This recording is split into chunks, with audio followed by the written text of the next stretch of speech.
সাংবাদিক ভাইরা, আমি ইলেকশন ক্যাম্পেইনে ছিলাম। আরে ভাই আপনারা এরকম চলে আসলে তো হবে না।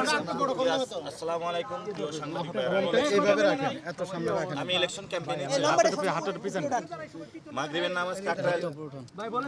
মাগরিবের নামাজ কাকরাইল মসজিদে পড়লাম, পরে ইনকিলাব মঞ্চে স্ট্যাটাস দেখলাম জাবের এখানে যমুনার সামনে অবস্থান নিয়েছে। তো আমার মনে হচ্ছে আমার জায়গা থেকে তাদের সাথে দেখা করা উচিত। আমি তাদের সাথে দেখা করেছি এবং ওনারা একটা টাইম ফ্রেম দিয়েছেন যে এই বিষয়ে সরকার অ্যাড্রেস করা উচিত।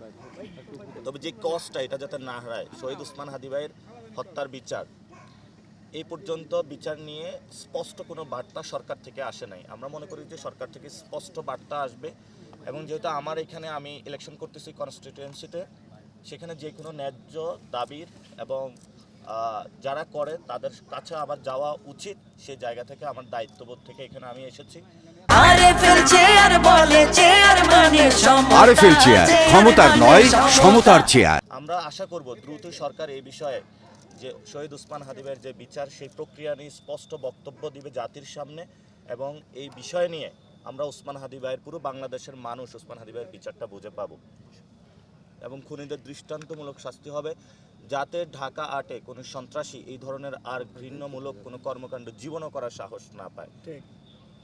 নাসির ভাই, অন্তর্বর্তীকালীন সরকার যদি এই হত্যাকাণ্ডের তদন্ত সুষ্ঠুভাবে না করতে পারে, নির্বাচিত সরকার কি পারবে? আপনার কি মনে হয়?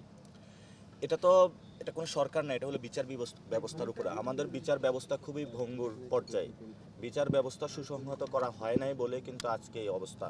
সেই জায়গা থেকে আমরা মনে করি এই বিচার বিভাগ দ্রুত গতিতে এই বিষয়ে রায় দেওয়া উচিত এবং যারা সুনির্দিষ্ট আছে গোয়েন্দা সংস্থা সে বিষয়ে অ্যাকশন নেওয়া উচিত। বাংলাদেশে অনেক ঘটনা ঘটে, মুসাব্বিরের হত্যাকাণ্ডে শুটারকে পাওয়া গেছে, ওসমান হাদীকে কারা খুন করেছে সে বিষয়ে এখনও কেন সরকারের সুস্পষ্ট বক্তব্য নেই? সরকারের এই বিষয়ে মুখ খোলা উচিত।